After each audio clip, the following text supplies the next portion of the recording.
All right. Happy Sunday, everyone that's here in the Raw Think Tank, as well as everybody that's listening. We are in for an awesome treat where we are going to be talking about what is happening for season 3. Season 2 was amazing.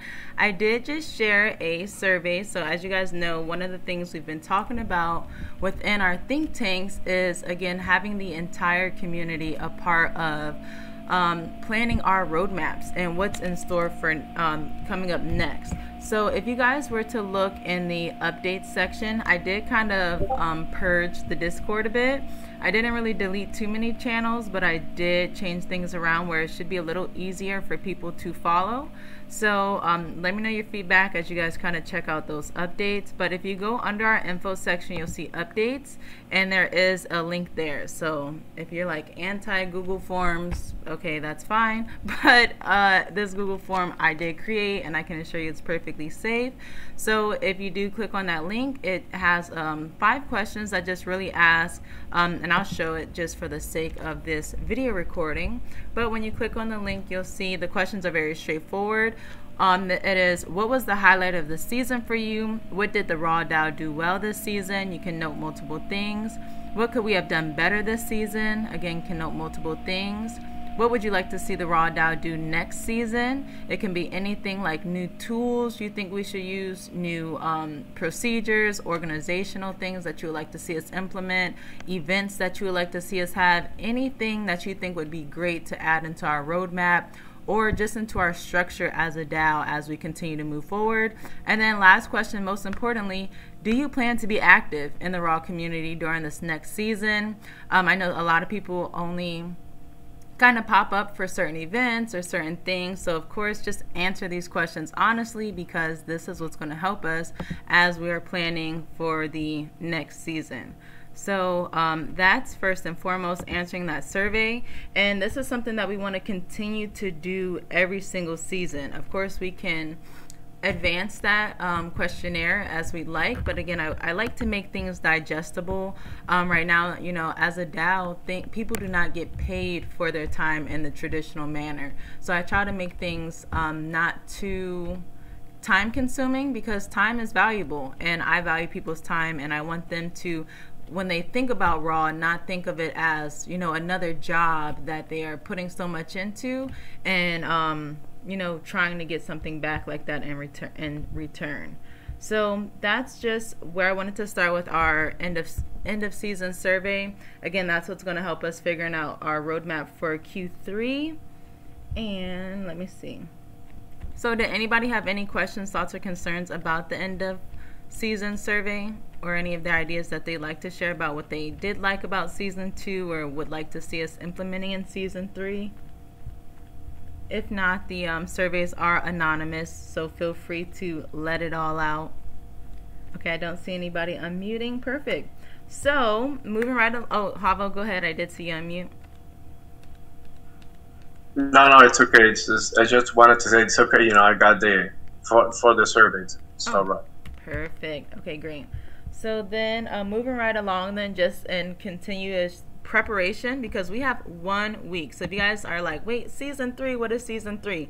So season 3 starts Friday, July 1st. We separate everything by 3 months, Q1, Q2, Q3, Q4. So June 30th will be the official last day of season 2.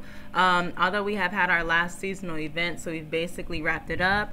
This week we've just been preparing for this next season. So with that being said, you guys know one of the pillars of each of our seasons is a theme.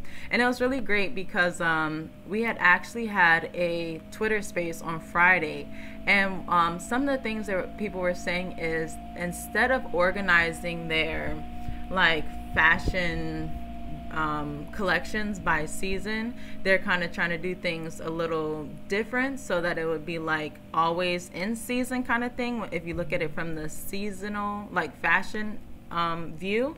But one of the things that I like about having the seasons is that, once that season is past, it's more like a mark in history. So I love how we use these themes to show different periods in history that then makes that collection actually more valuable, right? Like even when I was changing around the Discord, those people that were in season 1, we have 27 people that got tickets for them. There's nobody else that can ever unlock that season 1 chat. So that's a super exclusive chat that only those season 1 ticket holders have access to. Even with season 2, that's locked now.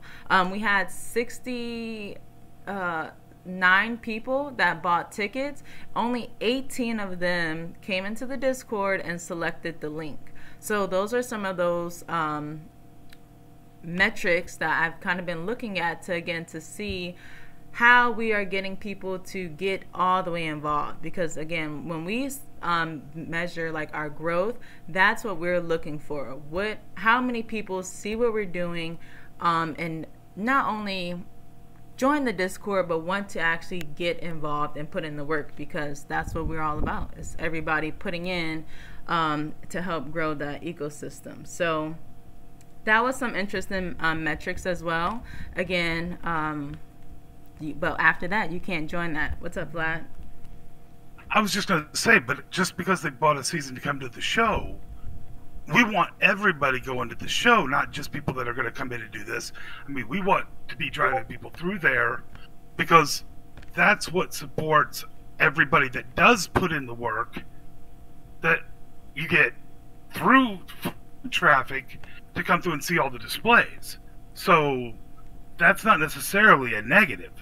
No. I'd like to see 5,000 buy tickets, even if only 18 of them come into the Discord. I'd like to see 5,000 of them get tickets. Right, for sure. But then, okay, so 5,000 of them, say again, 69 people got tickets. Live in person, it was 15 people watching, and now after the replay, last time I checked, it had about 50 people that watched the replay, 18 people that actually joined the Discord. So, and getting the ticket is fine and dandy, but if you actually don't go and watch the display, then it doesn't help either.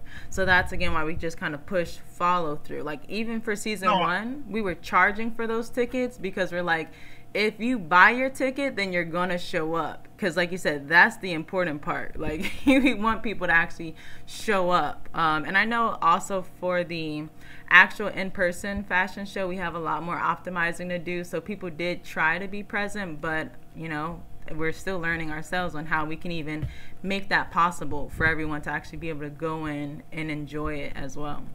I'm not disagreeing. I'm simply stating that this isn't necessarily a negative. Don't necessarily look at that as a failure. I'm not looking at it as negative. These are just the metrics. It's like we did great by selling double the amount of tickets, which was the goal, and even surpassing that, which was great. But again, some of the ways we can improve so that we do get full follow through and people wanting to continue to build. It's like, how can we gauge that? Because it's not even half of that, which is fine. Speculation is great as well. But again, these are just some of the metrics that we can talk about on where we can improve to get more people that see that and then want to continue to build. Because, now they're all gone, and now we're going to keep having events there. So it's like we want to stay connected with them. What's up, Musashi? Yeah, I think it's good to take a look at these metrics and see how you can get more engagement afterwards. Hindsight's always 20/20, so utilizing that information is good. One protocol I'd love to see us maybe test out is called Kickback. I've used it with a few different events that I've attended. It was pretty cool. Basically, you allow people to stake a certain number of tokens, and that can be an already existing ERC20 like DAI or Ethereum, or it can be a governance token or an NFT that you have that people have to purchase off of the market or whatever. But basically you set a certain amount of tokens ETH Denver did this. MCon did this. Basically, like for ETH Denver, it was their Spork. Spork DAO is the ETH Denver DAO, and that's their governance token, is the Spork token. So to go to ETH Denver, you'd sign up, and then you'd get a link, and when you clicked on that link, it brought you to the Kickback Protocol, the events page for that ETH Denver conference, and you had to stake 2,000 Spork to go to the conference. Now, that was worth like between $20 and $40. It wasn't a lot of money, but just having that skin in the game, there's a little mechanism for a little bit of gamification or speculation kind of thing added in. So basically, if you don't show up to the event physically, or if it's a digital event, if you don't actually show up and attend, you lose your stake. For all of those who actually do attend the event, all of that stake that was lost by the people who didn't show up gets split up amongst all the attendees at the end of the event. So you not only get your stake back, but you also get rewards for actually attending. Oh, yeah, that sounds really cool. That's not a bad idea. The only stipulation I have, we can't change the dates if we do that. Whatever date we set in the beginning, we have to stick with. Yeah, definitely. Of course. And that's something that we should always try to do anyways. Be well prepared. If it takes more time to do something, take more time to do something. But always be prepared, and when you lock in a date and you put it out there to the public, the show must go on. Yeah, definitely. I agree with that. I also want to add, from that metric that you mentioned, Mo, that we need to take out, like for example, me, I bought a ticket.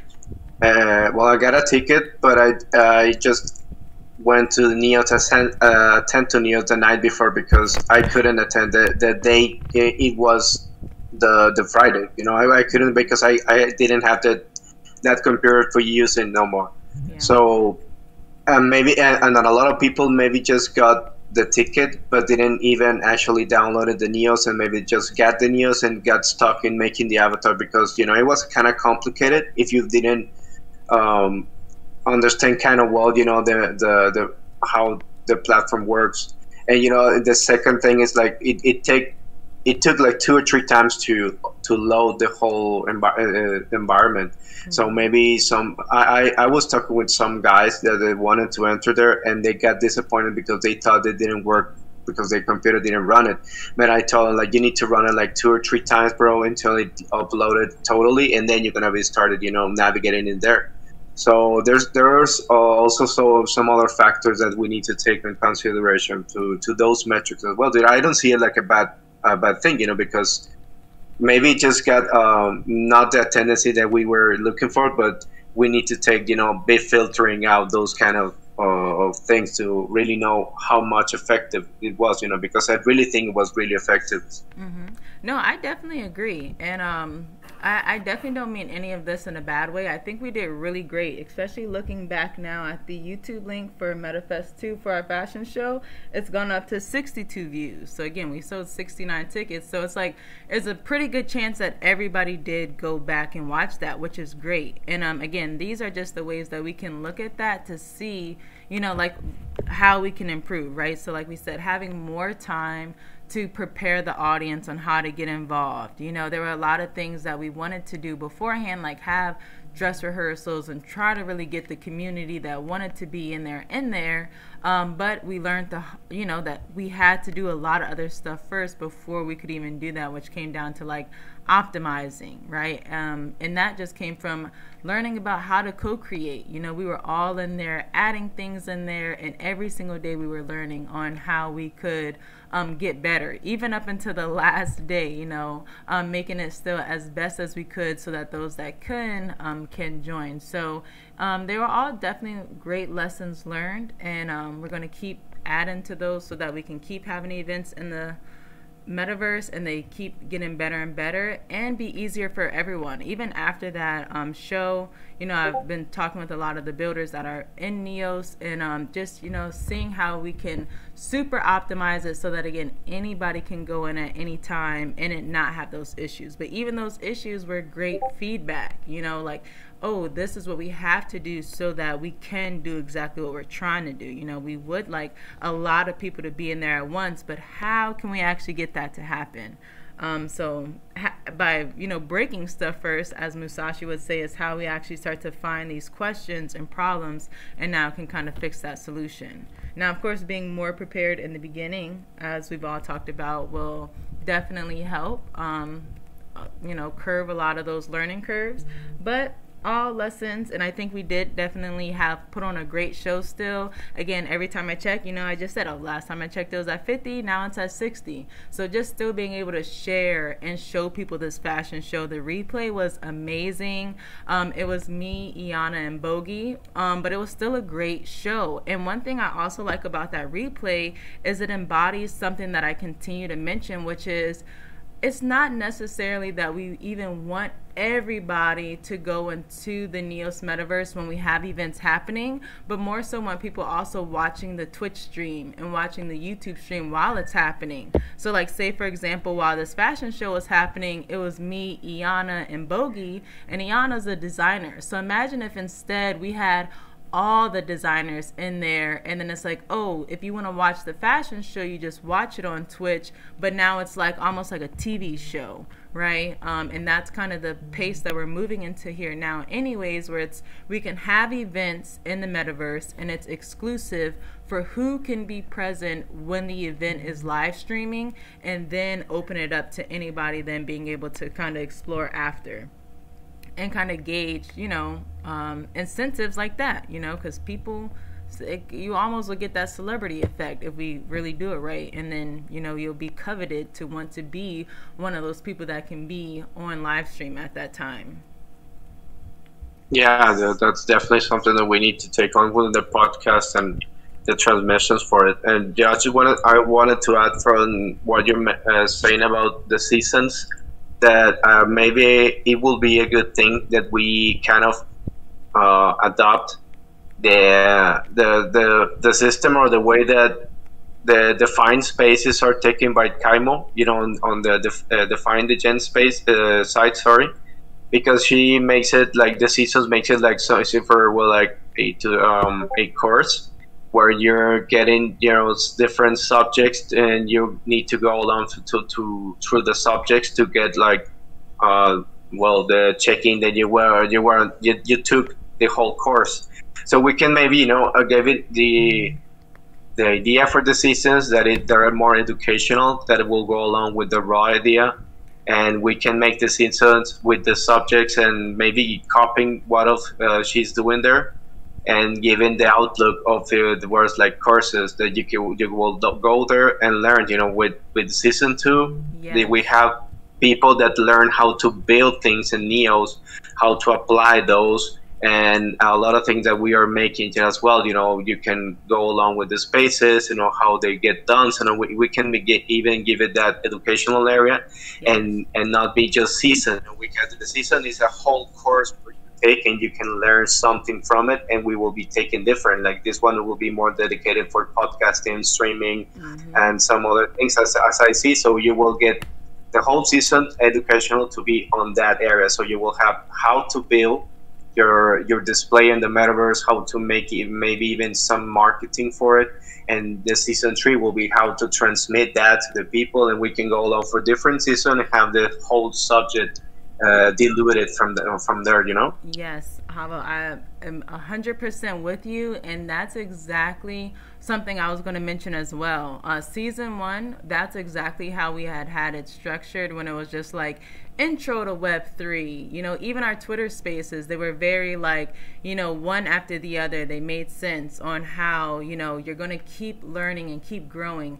So adding that curriculum so that you follow through the whole season and get those whole things, I think will be great. And it's important for us to talk about now, so that as we are starting to prepare for season 3, you know, there's 3 months in each of these seasons, so we can really outline you know, like you said, what people should be able to gain from each month or each workshop, and they can all come back together, and keeping that education first and foremost. You know, the networking is great, and I think we always do a really great job at making it like very substance filled and educational in general, but just even emphasizing that more on the focus so that we attract those educators also, because educators are the ones that like helping to write that curriculum.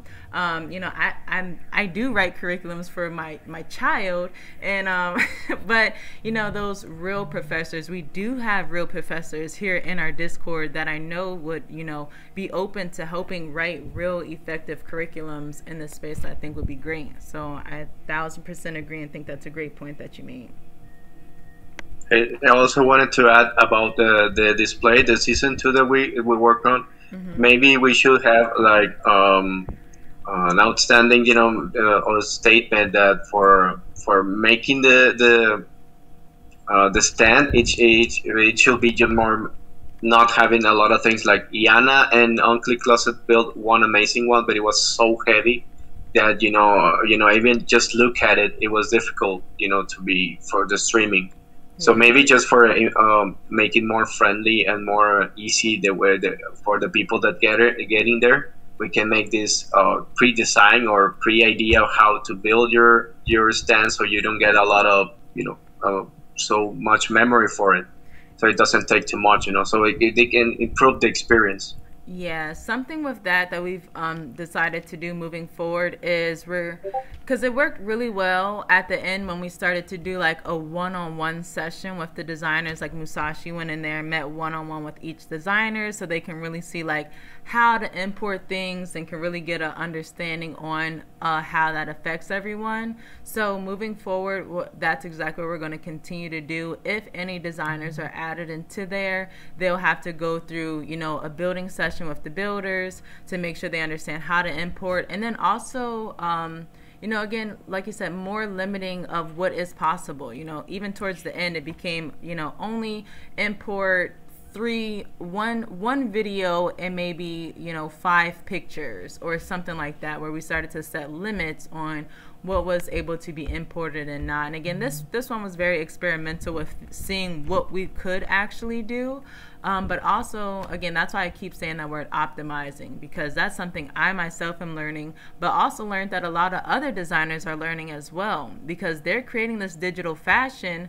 But even if you sell that to somebody, if they can't wear it in the metaverse, and they're going to have that same issue wearing your heavy digital fashion in the metaverse, it's still going to be a bad user experience in general, even if it's not in our metaverse. You know, you're selling that. So it's just about educating designers in general on what is necessary. And you know, it's clear when you think about places like Decentraland, because their limits are very clear and you have to abide by them in order to import anything in there. So, you know, just keeping that education and being able to educate designers on how and why is definitely a great focus that we will go from there. What's up, Vlad?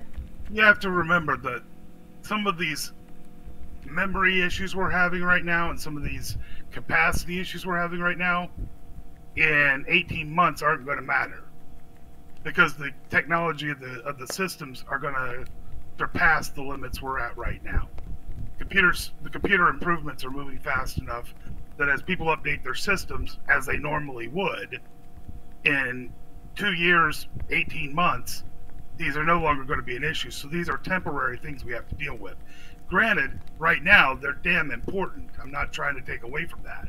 But keep in mind, this is a 6-month, 18-month, 2-year issue, because the computers are moving that fast.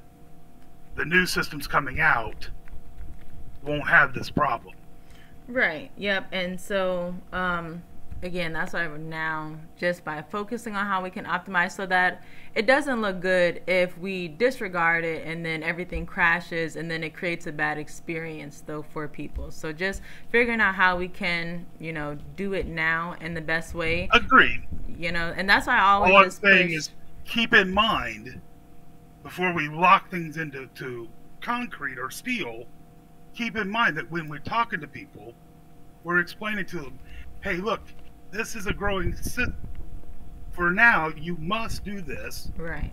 but plan for, because if you don't plan for where technology will be in 18 months or 2 years, you get behind the power curve. Right. So all I'm suggesting is, while we're gearing down, and we should completely agree, don't lose sight of the fact that it's a rapidly changing environment.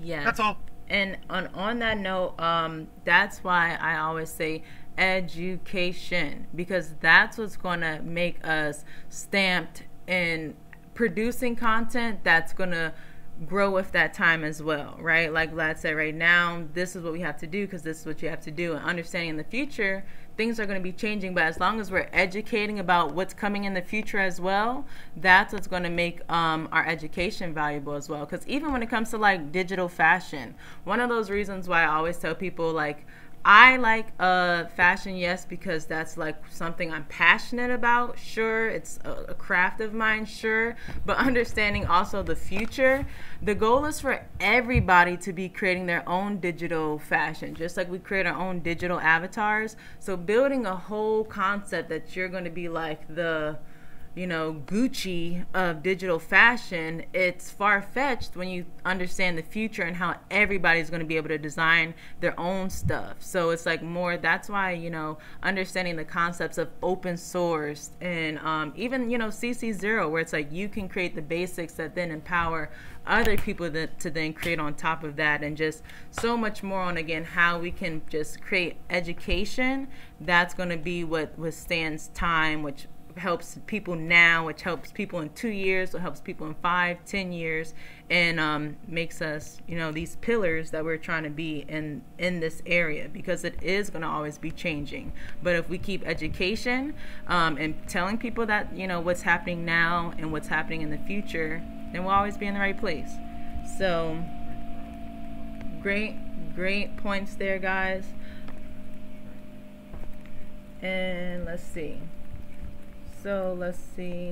I also see, so the thing I was going to go into next, season 3, is talking about the theme, because we just kind of talked about a lot of the things that we've learned about from season 2. So season 3, voting on a theme, we did have a lot of great suggestions. So going into the ideas chat there, as you guys can see, a lot of different suggestions over here. So to kind of finalize what they will be, my suggestion was, or my idea was, raw harvest season. Vlad's was, what is the proper way to word yours, Vlad? The yellow brick road? You could do yellow brick road, somewhere over the rainbow. I mean, I don't care what you want to call it. I was going to do an Alice in Wonderland theme on it, because, I mean, the original, if anybody doesn't already know the original purpose and moral of the story behind the original Alice in Wonderland, it was all economic, and considering our current situation economic wise, it might be a good idea to read up on that, and I think probably strike a real chord if you go on that theme. Right, exactly. And that's why I think it's really cool to, like you said, use those kind of themes or ideas as our theme as we're doing a lot of things, because like we said, that's that education. So I really like that idea as well, and you know, using the Wizard of Oz, the Yellow Brick Road, and kind of building around that, especially when we're talking about building out a curriculum and these ideas that again are going to be stamps in time, right? Like, oh, season 3 we talked about the Yellow Brick Road. I know you even said, you know, season 4 we could do the Titanic, and you know, again, use these other examples and histories that we've seen in order to kind of embody a lot of the other things that we're going to come with. Huh? What? Ask what question? Okay, we know the metaverse is intended for children and kids. So that's not something that's foreign to us. We understand that that's something that we are connected with. So let me see here. So voting on a theme, right? So Yellow Brick Road, harvest season. On Click Closet suggested raw co-creation and raw kingdom. And these will be final ideas that we'll be posting, and then everybody will be able to vote on. I, again, like the idea of the yellow brick road, especially off the note that my husband was just over here saying again about how it's about the children. Again, this is something that I talk about almost every community call because it's something that's near and dear to my heart, which is everybody's targeting children right now. Everybody's targeting a younger generation. Even right now, we're into this metaverse, but when we're in there, if you're in the metaverse, then you know that it's a lot of kids in there. It's not the adults. The adults are the ones that don't know how to do a lot of this stuff, where I can talk to a 14-year-old and they can do a lot of this stuff a lot easier. They already know how to use Blender. They already know a lot of this kind of stuff. But if we, as the responsibles, adults and parents, I'm a parent, you know, but a responsible adults that also need to be protecting these children, because there is a lot of that are coming out to do the complete opposite. And I don't even want to go as far as, you know, what people really have intentions for children nowadays. But if we can protect them and pass along these messages like, you know, the Tin Man and the Yellow Brick Road and all these different things that were taught to us to help kind of, you know, protect us in a way so that we can understand is important. So we will be posting that vote so that everybody can make a vote. Not all metaverses were created for the same reason. Neos was built primarily on education and research. Right. Yeah, agreed. So, cool. Now, kind of moving right along. So for the themes, we'll be sharing that. Everybody can vote. The theme will be revealed on Friday, July 1st. We'll kind of have a lot of content that will come out about which theme has been selected, which means the last day to vote will be Thursday the 30th. So I'll put out that vote today, the 26th, and everybody will have until Thursday the 30th to vote. It is just a reaction vote. I'll put, you know, a message, and then you click whatever emoji to vote for the theme that you like, and that will be the theme that we'll be building around. And I think, again, we made a lot of great points that we're also going to be building a whole curriculum around that. And yes, so also for this season 3, I wanted to talk about new time. So for Twitter Spaces on Wednesday, that's one big adjustment that we've been trying to figure out at a better time. And you know, 6 p.m. is still 50-50. Sometimes we do get, you know, a little bit in return. But again, we have a very international market. So especially learning from like when I was building with others, the morning time, which is like 8 a.m. to 9 p.m. Pacific time, is a very central, neutral time where it's nighttime, but not too late in a lot of places or not too early in a lot of places. So I think 9 a.m. has become a very sweet spot for when we can try to get our larger communities involved. So maybe we can try that as well for our community call here. Although a lot of you did come through today at 12. But again, we have a lot of other community members that I'm sure would also like to be a part as well.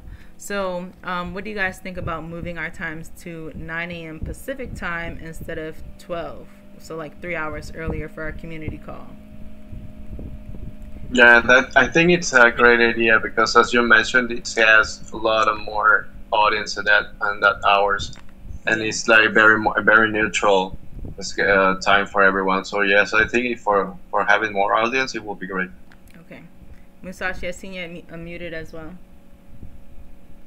Yeah, no, I also agree with the time change. We can get a lot of our European friends and even further over at late night. Yep. Perfect. Okay, great. So then, yes, moving forward then, community calls will be 9 a.m. Pacific time. We're also, we'll probably do our Wednesday Twitter Space Chill at 9 a.m. Pacific time as well. That way, you know, we can start to connect with just other communities and make it about educating, networking, and growing that network, because your network changes your net worth. So, you know, a lot of people already see Raw and want to connect with Raw because of the education. They see, oh, and that's just based off of me. Like, oh, wow, Mo, you have a really great way of simplifying and explaining things, so we want you to come in and explain this to our community. And then they see the Raw DAO, and they see a whole community of educators and people across different fields that have different expertise in different areas. Even, you know, the things that Vlad will add or Hava will add, you know, everybody has their own niche of expertise, and that's what we've always been about, is drawing in those educators from these different fields so that they can educate within their field, and people continue to connect and plug in with Raw in order to get those educators. And you guys know me, like I just said, my big focus is educating the youth. That's why I educate the way that I do, and educating parents to be educating their children and educating in that way. So moving forward, a lot of my focuses are going to be in regards to that. And a lot of you guys already know I create a lot of content educating, you know, my own child and trying to educate others, but that is going to be a lot more of my own focuses as well with adding into this space. So, you know, adding teachers. I know last community call we talked about connecting with the elementary schools, connecting with the middle schools, and our stream team. That's a big one of our focuses. You know, when we're having live like gaming contests, going where these kids are to educate them and do different things like that. So those are going to be why it's so important for all the educators that have their area focused to be able to focus on that area so that everybody can focus on their own areas. Because you guys know, as a founder, of course, you know, I'm pushing things forward, but there are a lot of areas of focus that are my primary focus as well. So it works great when we have people to cover every area of focus. What's up, Havo? Yeah, I just wanted to add the last Pacemo. I know you were there. And I've been connecting with so many people from the sustainable fashion area, and I think that will make a great adding that sustainable fashion to the education area, because there's a lot of things that they can get to from educating on recycling, and a lot of things or ideas that can get from there. And I already had the Indian girl that she's up for it, that she wanted to take on, like, well, making the spaces and helping to make them and contacting people and all this stuff, you know.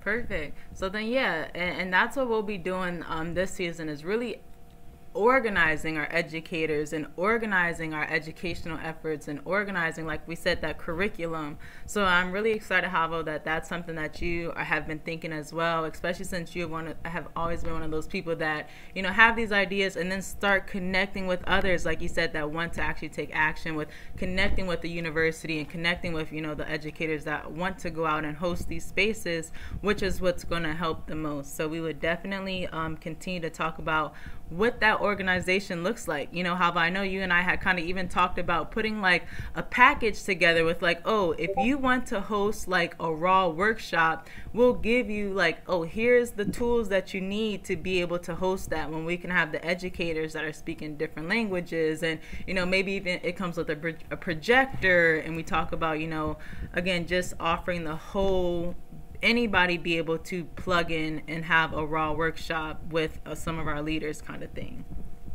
Yeah, definitely. That will be great to have it from Raw, like that educational manual on how to set up your physical event and connect it with some of the space areas or the podcast or the YouTube stream and everything, so we can offer the whole package to different industries, as you mentioned. We can have the fashion, we can have for books, we can have for universities, we can have for a lot of areas. Mm-hmm. So this could be a great thing coming from Raw, that the manual and everything is coming from here, so we can make all the networking from here. Exactly.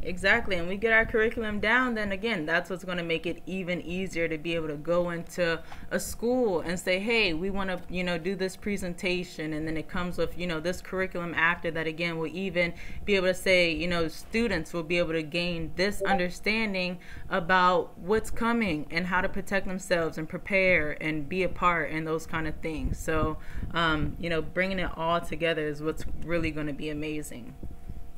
Yeah, definitely. Now that you mentioned, you know, that about the connecting with schools, with kids, I didn't, you know, thought of it, but now you mentioned, you know, like my niece, she's like super into Roblox and Minecraft, and she has created a lot of things there, and she's just playing. And a lot of her friends, she's 9.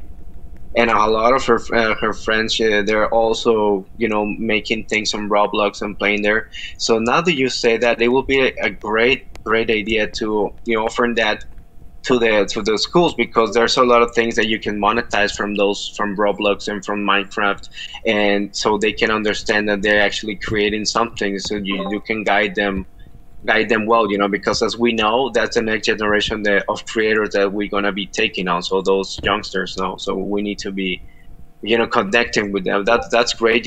I will be thinking of how we can connect with schools as well. Yeah, and you have a middle-aged child, so that's again where we all get to balance, because like you said, you are in that 9-year-old range where it's like they're in it already. And like you said, Roblox, Minecraft, one of the very first things when we talked about kids was, hey, that's where we're going to be, that's where we are going to have to go meet them, because that's where they're at. And it's like, oh, that's where we can also bring the parents to say, hey, you need to understand what your kids is doing, and understanding again how this is unfolding, so that they understand, and like you said, being able to monetize, because they're 9 years old right now, but in less than 10 years they're going to be 18 years old, and looking for a career or what they're going to be able to build. I got one that's 23 with a computer science degree who just rolls her eyes. Dad. Right, because you got to. Yes, this is a 1 year, 2 year stuff. Dad. Yeah, so Yes, that's what I mean. Yes, it's we have a lot of audience we can take on, and as you mentioned, Mo, if we get, if we can pull some kids to it, because of educating on what they're doing, and mostly educating their parents of what their kids are doing.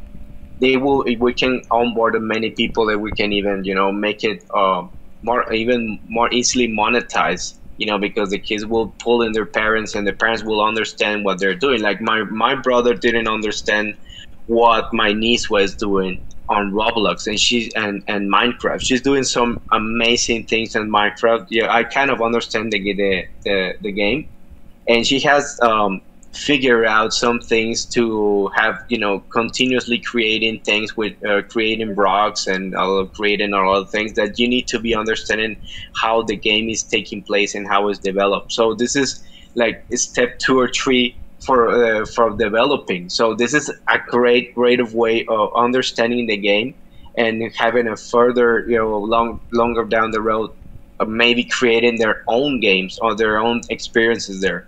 So this is a great idea to be onboarding all the parents, and as Vlad said, it will take like 1 or 2 years to have those kids creating like more and more sophisticated things.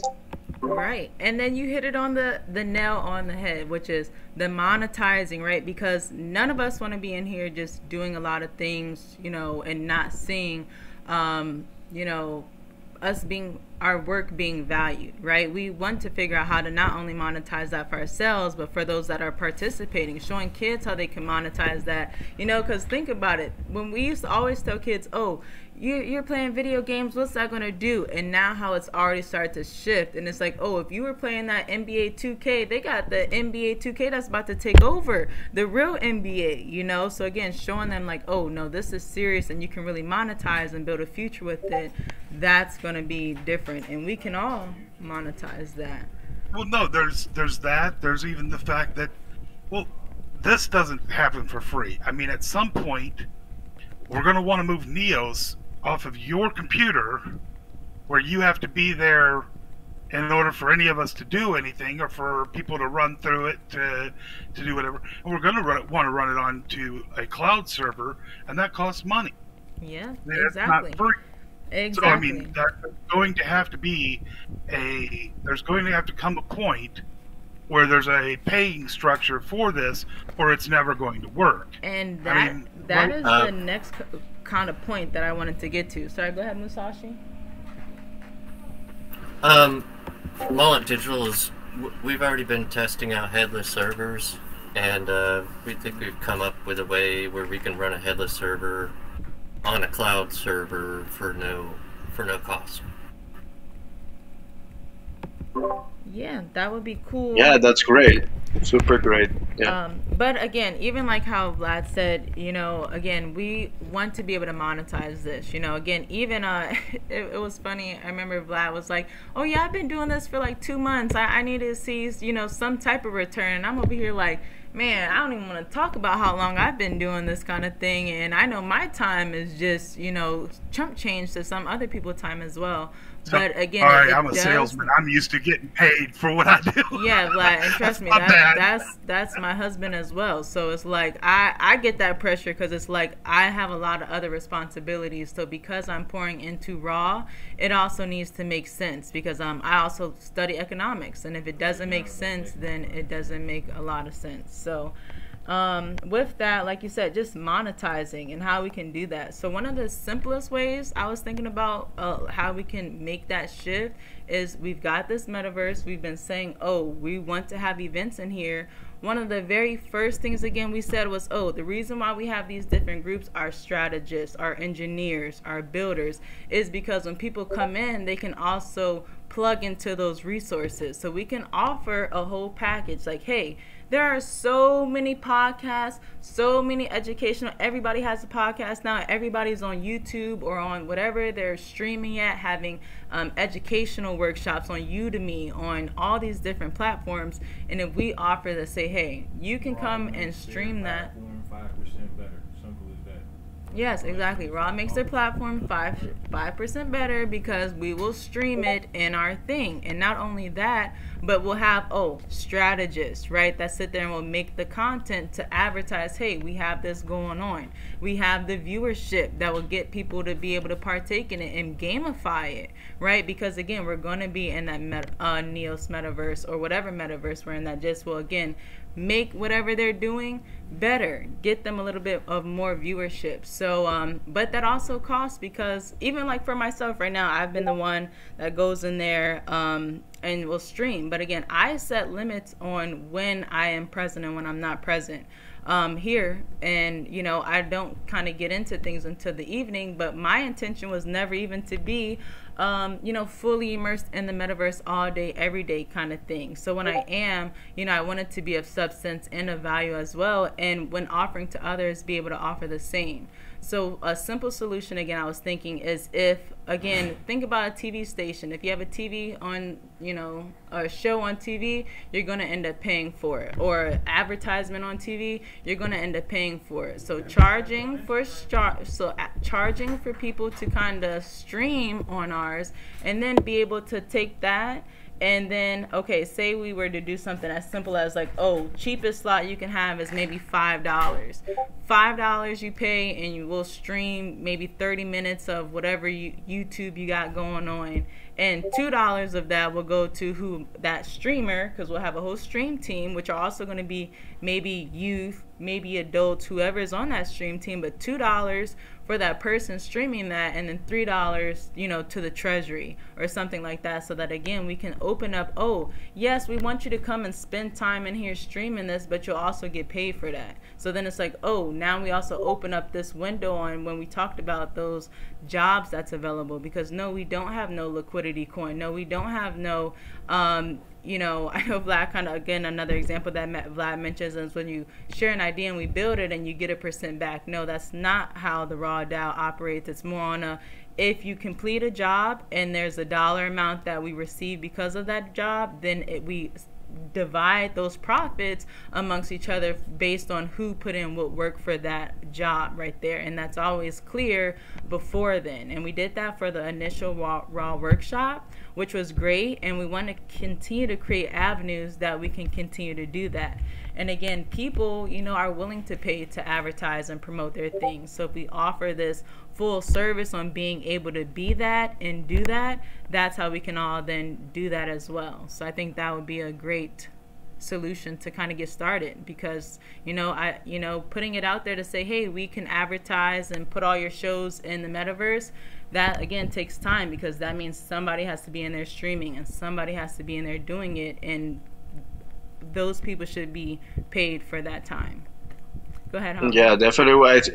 We need to be taking on, as you mentioned, to be kind of a platform, offering the whole package of maybe this marketing idea. How can they get to really quick what they wanted to do and not get lost in the process? No, so having offering them the podcast, the YouTube, the streaming, the Twitch, the metaverse, and everything, so they have all the the Web3 tools that you can get so you can get along with your project. Right. Yeah, that's The definitely, you know, education. how I think they will. And from people from outside the community, like outside NFTs and crypto community, we can even monetize it even better.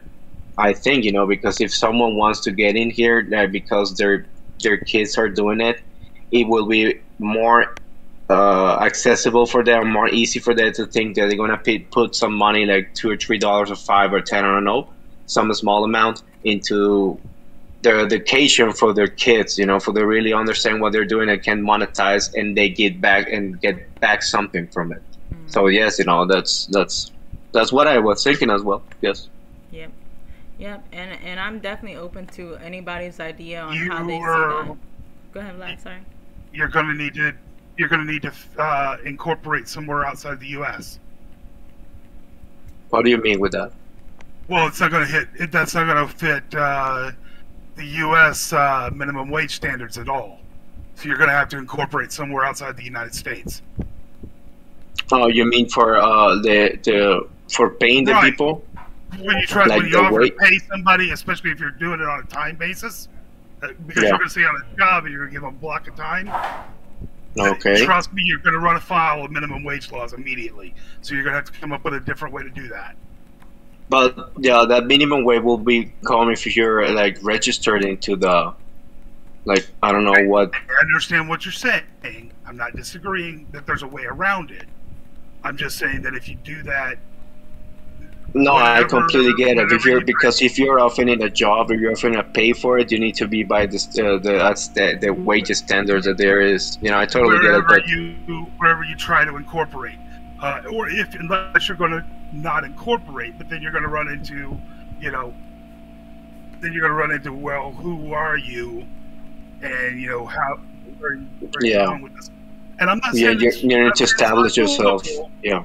I'm just saying you have to consider that, because if we are doing this not as 1099, independent contractor kind of things, where everybody's, doing this as an independent contractor and they're taking independent jobs, and you're going to actually pay them for their time to put in these things, then you run into the minimum wage issue.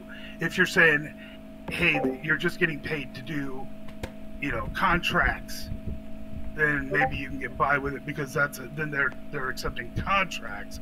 But maybe they can go along with a commission, a contract, not a working contract. If you're just like intermediating, I don't know the word of it, like for having a commission for your support or something like that. But you're not actually. It's like kind of an outsourcing. It could be managed like that. I'm just suggesting that you're going to have somebody take a look at that, because Yeah. real quick, some attorney general in whatever state you incorporate in. No, I get it. Once you get the money factor in, you need to be taking this into consideration. Yeah. As soon as you start doing something that you're going to be official with any kind of government involved, Uncle Sugar is going to be up your, Big Brother's going to be up your backside asking you questions. So Yeah, all definitely. I'm suggesting is don't forget that, and then Yeah. I'll get out of your hair. I just wanted to bring it up. Yeah, no, I Oh. definitely agree, and it definitely would be on the contract kind of thing. And again, on just the concept, again, on just we're trying to just do 5% better on what a lot of these other platforms are doing that are already doing that. YouTube now allows you to you could subscribe to people for however amount of money. You can subscribe, to Patreon for however amount of money. So again, and again, they're all going into the horizon. If you don't just go attack them now, what the fuck? Makes sense in the real world. So yes, exactly. So because we already understand that, these other platforms are doing it, and they're kind of going into they're going to Horizon, they're just doing, that sugar-coated Web3, we can offer that real solution. And again, that is our goal there by doing that and doing it more. So, yeah. Right, exactly. 1 billion people in the metaverse. Awesome. So we're going to be there monetizing, advertising, connecting, educating. Perfect. So, and again, the point is there's plenty of people with plenty of shows to do that. So, lots of opportunities. And yes, so that was the last thing I had actually wanted to talk about, which was monetizing our resources. So it's kind of funny that you guys had brought it up earlier. But yeah, so that was it. Get paid for what you do. So yeah, we talked about season 2, having that vote. Everybody make sure you do the end of season survey so that we can kind of get our roadmap for Q3. Definitely going to start planning that curriculum and what the goal will be. However, I kind of like the idea that you already kind of outlined, which is, season 1 we talked about the intro to Web3. What is that? Season 2 we talked about the assets and kind of what you can have in there. And now we're unlocking this next level, which is, streaming it and putting that content out there in different ways. So kind of ironing out that curriculum, what that title embodies, what people will kind of gain throughout this next season, and how we can organize that as a whole.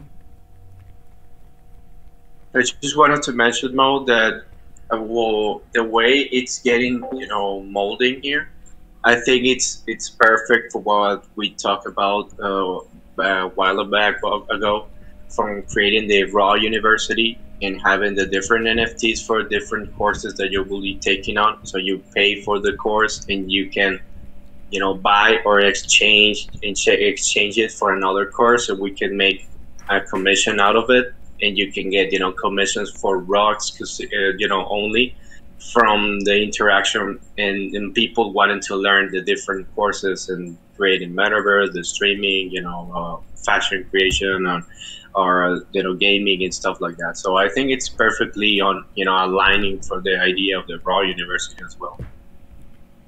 Yeah, exactly. I definitely agree. And even with that, by having the other educators that come in, with that, one of the biggest things we were telling people was how to even, put your lesson into a form like that, like you said, so that people can purchase it and then trade it and kind of go into that form and fashion. So definitely, because that's what we want to teach people again, when you're coming in with your education, being able to value that so that those people that are getting it also get that value. And that's how we then get that apple and the seed that kind of keeps moving forward and growing from there. So definitely agree with you, Havo, that we are definitely on pace with a lot of the ideas there. And even when it comes to the Raw University, a big part of that was also that recreational center, which is why we kind of went with the Neos metaverse with how we did, where it's like an attraction and people see, you can go and explore and do different things, but also have events in there. And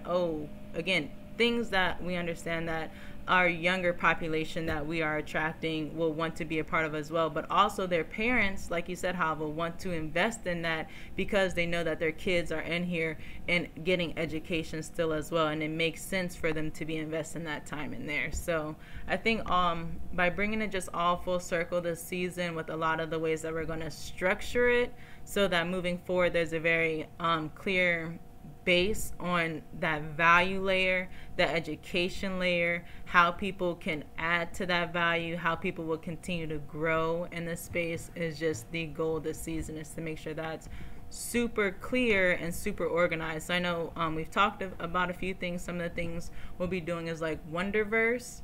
That's one of the tools we'll be using to kind of like track tasks for the DAO in general.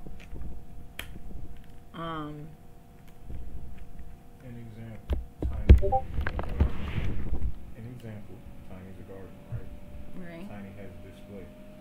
Tiny puts up a display the picture of tulips or something, or squash. Did she grow squash or tulips, right?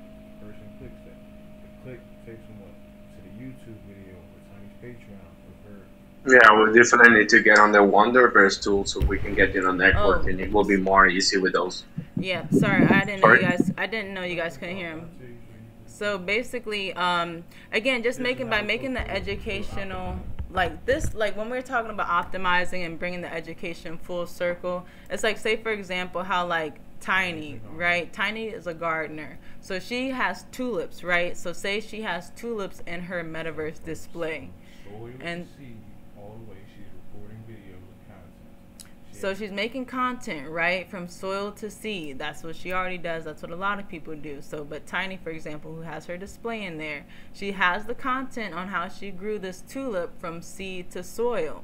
So now people can go into the metaverse and click on it, and it's like, you know, click on this, click on the seed, and now you watch the video on preparing that seed. You click on the soil, and you know, it goes to her YouTube with how she prepared how she prepared the soil. You know, now you click on maybe the flower. Now maybe you got to get to the Patreon, because now that's where she gave the secrets to, you know, what she really did to kind of bring it full circle. And that's again how we add that extra value layer.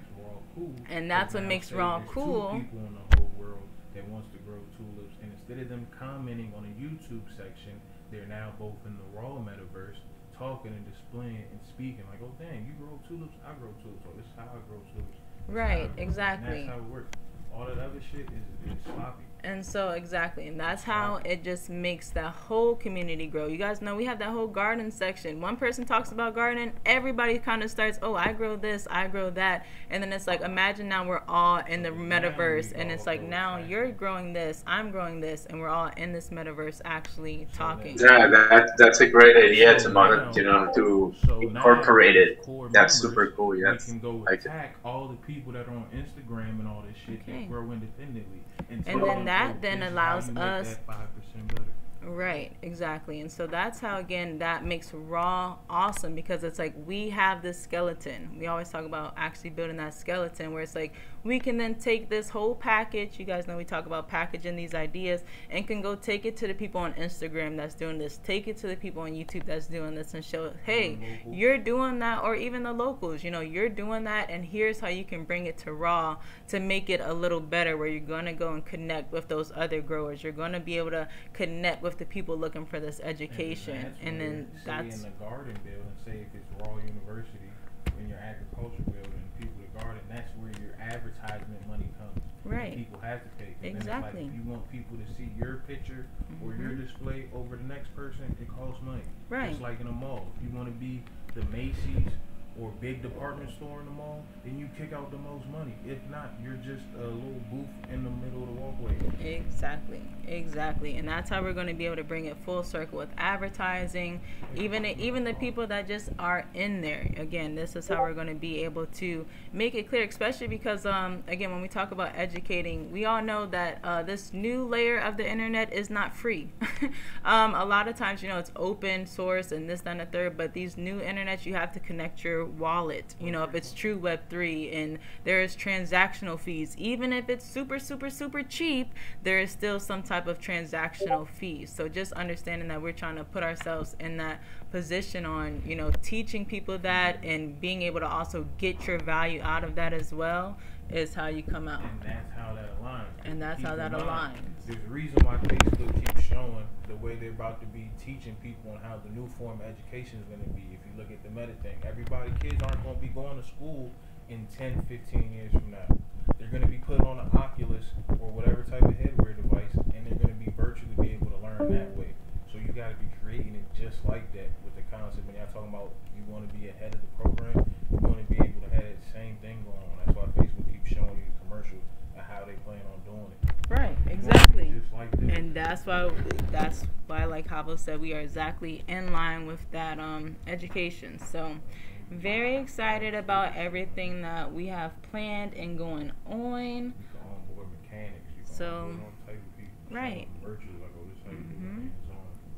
Great point. Then the person creating content, now you got to think, I can't just use a regular camera. I got to go get one of those VR type cameras so that it all makes sense, so people can see it 3D. Go get you a GoPro, whatever the case may be. Like, that's what this shit's about, bro. Not just doing busy work. Yeah, exactly. Teaching people the right way to do it so that they'll be in the right place. So all the YouTube videos now are uploaded in VR, and they show you can do the whole 360. You can watch the whole podcast. Very that's cool. Where everybody going. They putting on a headset and getting like that. So, exactly. Awesome. Great suggestions. How about I see you unmuted as well? No, I just want to say, I can't hear very well, but I'm hearing that, my man Frank is going off. Oh, yeah. Yeah, he's giving That's just great. the ideas on again about the future that we're headed into. I'm just, all right, greetings, whatever. I'm just saying, you got to look at it to where all your forerunners in the space are running to, right? So your biggest forerunners for this metaverse stuff is what? Alphabet and Meta, meaning Google and YouTube and Facebook, Instagram, Horizon, and so forth, right? So when you understand that and where they're trying to go, then you understand where you belong and your role in the position. You get what I'm saying? So like when you get on the YouTube channel now, it's not like YouTube when the iPhone first came out. Now it's, oh, you could become a member to this person's YouTube channel. And then the people that are creating on YouTube, what are they doing? They're dropping their full videos for their members earlier. So then that incentivizes a person to become a member. Or they're doing what? All of them have some type of merch attached. Like, oh, if you become a member, I'll send you some merch, this, that, and the third. But then what also do they do?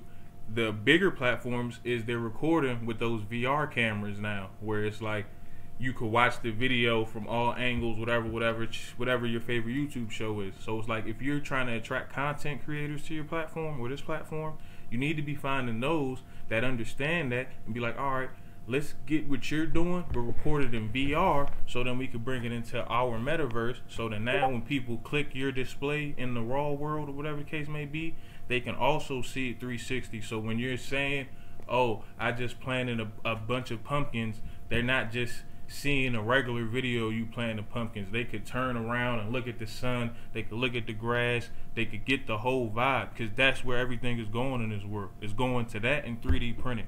So it's like that's how you gotta be scaling and optimizing your situation. Like, all right, the QR code thing is awesome. Just a whole bunch of, even that is awesome. If y'all had displays and a bunch of QR codes and not even showing people, hence why Coinbase spent that much money on a commercial for the Super Bowl just to bounce around the QR code. What are people going to do? They going to go to the QR code link just to see what it is, just off of the mystery in their mind, being inquisitive, like, oh, what is that? So instead of just having displays, maybe just showing what your art is off the rip, you could just have a display showing a bunch of QR codes. So then that makes them have to click. That makes them have to go see what's going on. So it's like, that's how you optimize, because y'all kept running into crashing last season, correct? So it was like, that's how you optimize. Just straight QR code, make people guess. And then that's the beauty. And then if people want their QR code to the forefront, like I was suggesting, it's no different than a mall. They got to pay more money. If they want a bigger display, if they want a freaking virtual, what's that, an air balloon, like back in the day, they used to have the Goodyear hot air balloons flying around with their advertisement going, so be it. The developer could develop one of those, but it's going to cost them if they want that to run around. You get what I'm saying? And then that's how you draw in, instead of trying to compete with Patreon and compete with YouTube and all that. Now we're interoperable with Patreon. Now we're interoperable with YouTube. Now we're interoperable with Meta and the Horizon. Because at the end of the day, the number one metaverse that nobody talk about is going to be Horizon as of right now. Why? Because Horizon is owned by Meta, who has 3 billion people, and they're going to get 1 billion people to convert. That's why Mark comes out and says, oh, I have intentions of 1 billion people being in the metaverse, because he already has 3 billion people that log into his platforms every day already. So he's just he just did simple math. I can get 1/3 of them to convert, and he knows how he's going to do it by creating. Yeah, definitely. Meta will bring a lot of market to it that you can get an advantage for. So that you need to establish yourself there at some point on some matter, so you can get like quick money, maybe because of the money that we're trying to get now is money that is outside of that ecosystem, and they're really not trying to get money, a lot of money. And Meta is bringing money, their own economy, so people already there will be bringing their money there. So we can just, as you mentioned, we can just pull something out of there, so we can monetize from there as well. Exactly, and we gotta just think that we're on a sand clock hyperbole. It's like I teach people buying coins and all that crap.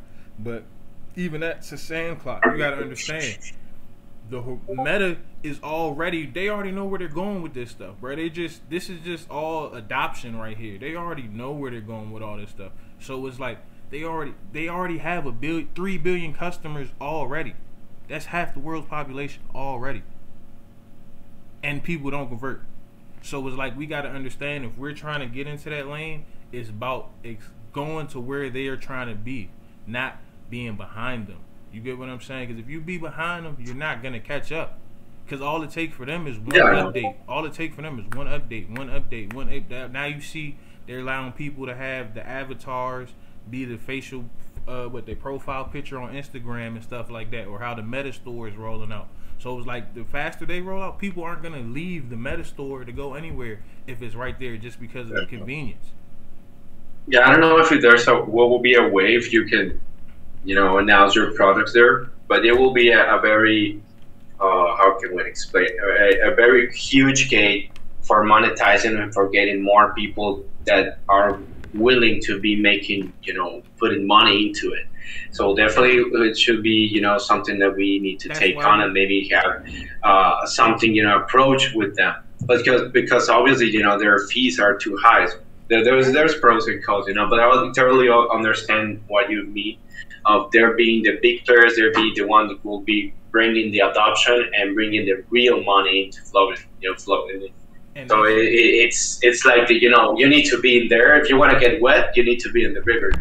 Exactly, and that's why we attack the YouTubers per se, because YouTubers are the people that already have their own devout fan base or their devout clients or their devout communities. You get what I'm saying? So it's not like you're getting somebody with no community and trying to take them from 0 to 50 to 100. They're coming in from YouTube already at 20, 50, or 80. And then you're just showing them how to get to 100. You get what I'm saying? In contrast to where you're getting somebody that doesn't have any of that from the ground and you're trying to build that up. Because there's really not enough time in the space for that at all.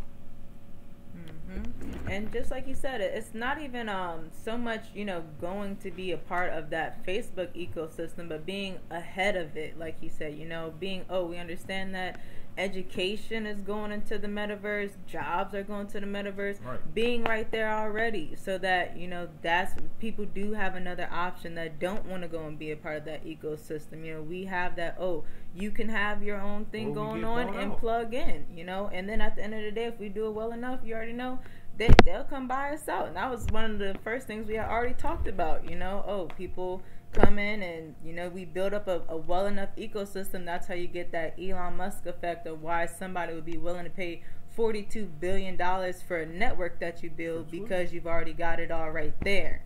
So just understanding that and keeping that in our mind so that we can all be putting this in a position that is in the future that would be coveted like that is the goal.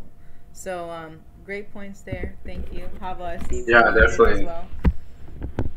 Yeah, that's what you're paying when you get into Meta. You're not paying for Meta. You're paying for the network that you will get with Meta, exactly. And the way of they're doing it. So that's the infrastructure that you will pay for. That's the same infrastructure that people pay for in the NFT ecosystem, the NFT projects. It's not actually the PFP maybe, but it's a network that you get to have that share the money. Go to that social impact project and then go to the designer and then go to the other guy. So that's what you're really paying up. The infrastructure that you're creating, that's what Meta, I really understand that Meta is bringing that huge network worldwide. And that will be the thing that people will be paying for, that network. Yeah, definitely. Exactly. But we also understand the biggest crutch of Meta is going to be what? It's going to be centralized into the sense of where, like how right now, if I get on Facebook and I post something and their algorithm doesn't agree with it, it's going to get flagged as missing context or flagged as this, flagged as that. So we're just trying to offer a place where now as a content creator, you can feel comfortable to drop your information and not worry about us disclaiming it or flagging it or ghosting it and blocking it in certain countries and stuff like that.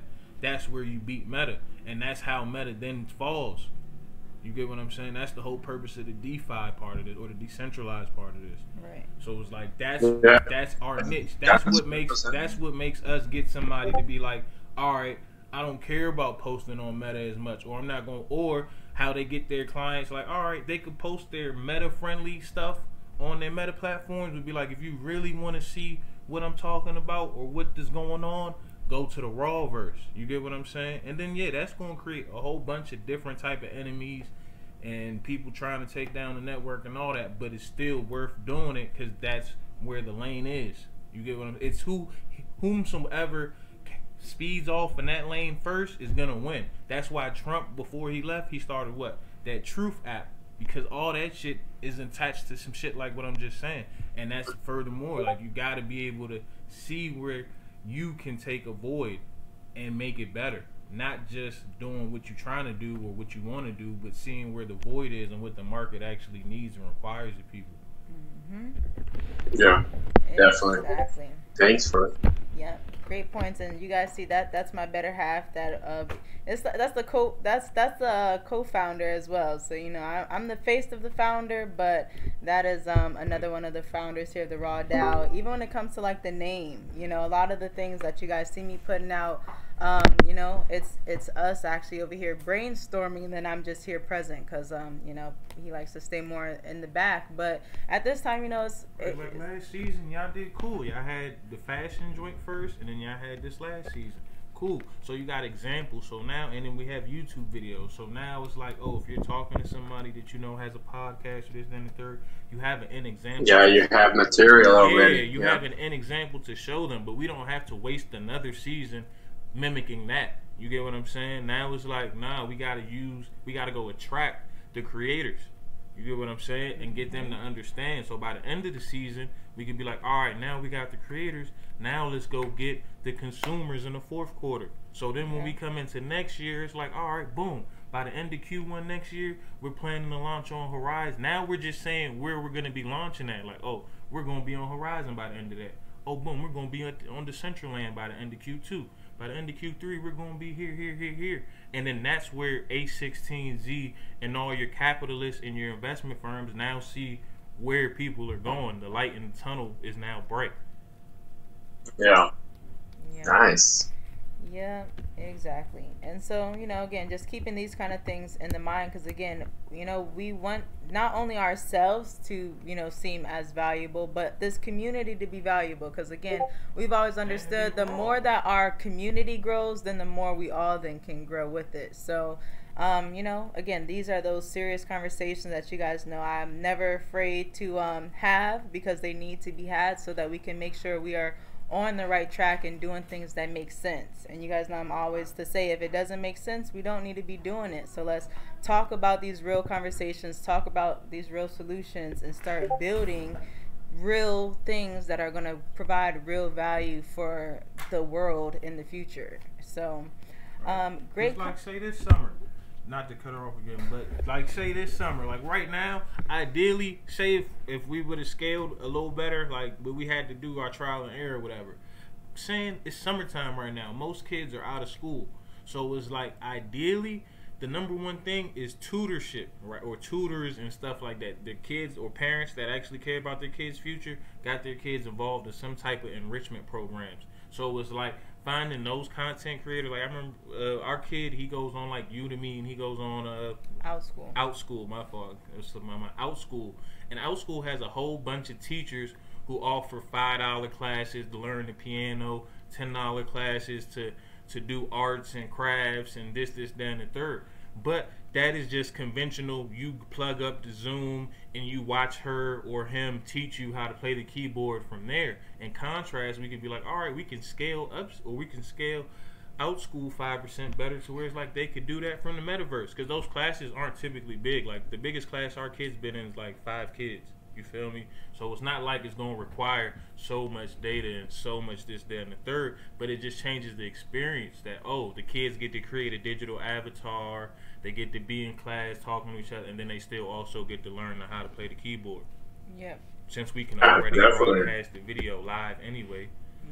And then that makes you can improve a lot, you know. Right. You can improve a lot the way they get that, they learn that skill, because they can have it on AR and a VR, and you can, you know, here, actually Vlad and I were talking about that as well, and you can improve it in many ways. You know, it just, as you said, it doesn't just need to go along with Zoom. You can be adding a lot of things and make it even more interactive, so the kid can learn more, even the person that is getting, I don't know, a tutorial, something like that, from something that you need to be doing with your hands, not just watching it. It will be more easy to learn that. So yes, it can improve it in many, many ways. Yeah, Exactly. So, again, these are just those awesome ways that it's like we should all be really brainstorming when it's like, oh, season 3, we're getting that structure down with how we're going to package that and put it out. And these are the things that we're testing and trying. That's what our focus is this season. And we always knew, season 3, that's what this was about to be about. So that's why this conversation just had to be very clear so that, again, those are the kind of things we want to be putting in this roadmap for this next season with what we'll be trying. So everybody make sure you do that survey, put your ideas in there. Always drop your ideas in the ideas chat. That is open 24/7. I did see it looks like the conversation got a little rolling here, but I did see okay, lots of ideas being shared that y'all know I can't read and talk at the same time. But yes, share your ideas in the ideas chat anytime. And y'all know we're going to be building. So did anybody else have anything that they'd like to add before this has been recorded? So if you missed anything or want to listen to the replay, it'll be there. Set a goal for everybody to try to get a handful of new creators besides themselves. Like I just gave a couple platforms: OutSchool, Patreon, YouTube, this, that, and the third. You're offering them a service that makes what they're already doing 5% better, if not more. So it's like, try to find 5 creators on either OutSchool, Patreon, this, that, and the third, and be like, oh, well, we got this going on, where you could do that same thing. Like, oh, you could still stay on OutSchool, but hey, on Wednesdays, you could bring your piano class to the Rawverse, or on Tuesdays, and this, that, and the third. And as that starts generating traffic, then there's nothing to launch a token that's not considered a security, but more so just how we're transacting on the platform. You get what I'm saying? Our build governance token, right? Exactly. Right, because again, even with that, and one of the things, that's how everybody wins. Because then if the token value appreciates, then it just makes more money. But it's not us. Oh, well, that's not our governance token. That's not a governance token is different. Governance is for what I'm talking about, our actual liquidity. Oh, yeah. You get what I'm saying? And that's how you get the liquidity to rise and then make it valuable, so you don't have to worry about like what you guys were referencing about having to make some people get minimum wage and doing all that, because that's working backwards. You feel me? That's the reason why they created DAOs. Yeah, my husband was over here about to have a conniption when I said that, and y'all started talking about that. Like, that's why he had to jump on the mic. Like, no, right. That's not what we were meaning. We're supposed to be evolving from the 1099 concept, not going backwards to a W-2 concept or something like that. Right, for sure, and that's definitely not what that was intended. But I think again, it's very clear that we all have that same idea, and I think that's a good goal. You guys know we're all about goals and setting goals. So for the end of the season, everybody just go out and try to get 5 creators that you watch on YouTube, or that you watch their podcast, wherever you go and consume content, bring lane. 5 creators. Because I've heard, I haven't met you yet, Vlad, but I've heard here and there, and it's like you're into podcasting and whatnot. So it's like that's where that lane comes in, because then it's like you get to show them like, oh nah, your podcast audience could be here, instead of just in comments and typing and all that goofy stuff. I don't do podcasts. Or not do, but you orchestrated. You were trying to connect, is what he's talking about. Yeah, I'm no longer doing it. It's all good. No worries. Have a good day, man. That's how I feel about artists. Yeah, that's exactly how it feels too. But yeah, nonetheless though, everybody has their own niche, their own but that's area where they go and consume, right? Like Vlad is more so a writer, so even people that have writing, transcripting, a lot of that will still come full circle, where here we will be able to put out that content and offer people a way to make it a little better. So everybody's got their goals on trying to go out, get some content creators, and bring it here. And we're going to keep building around that idea. So did anybody else have any last ideas, questions, thoughts, concerns before we wrap up our community call for today? Nope. Awesome. Well, this again has been recorded. I will be pressing the replay, or posting the replay on the YouTube. And we'll be back next Sunday, earlier new time, 9 a.m. Pacific time. We'll post that. Tiny and I will probably be going into the jam session here in just a bit to start creating some content for the week, just about, preparing again for this next season. And I'll be over here working on our Wonderverse and just trying out these new tools and putting this information together so that we can tell creators exactly what we're doing in a way that makes sense, and using the examples that we've worked hard on creating with our fashion show and the current displays and the things that we're able to do, even streaming, you know, the music sessions like how we do, you know, putting these packages together to be able to present to others about what we have going on so that we can continue to grow. Like you said, attract those creators this season and start building with those. And so that'll put us in position for Q4 where now we're, you know, now looking at the consumers and trying to get more traffic for those creators that we're now building with, and just, you know, again, putting ourselves in a position for not only Q1 of 2023 but Q1 of 2030, and you know, the next few years that are going to be coming down the line, so that again we're ahead on what's coming down the pipeline. So I appreciate you guys for tapping in, for listening, and for being a part, and I hope everyone has a great rest of their Sunday. Peace. You too. Peace. Bye.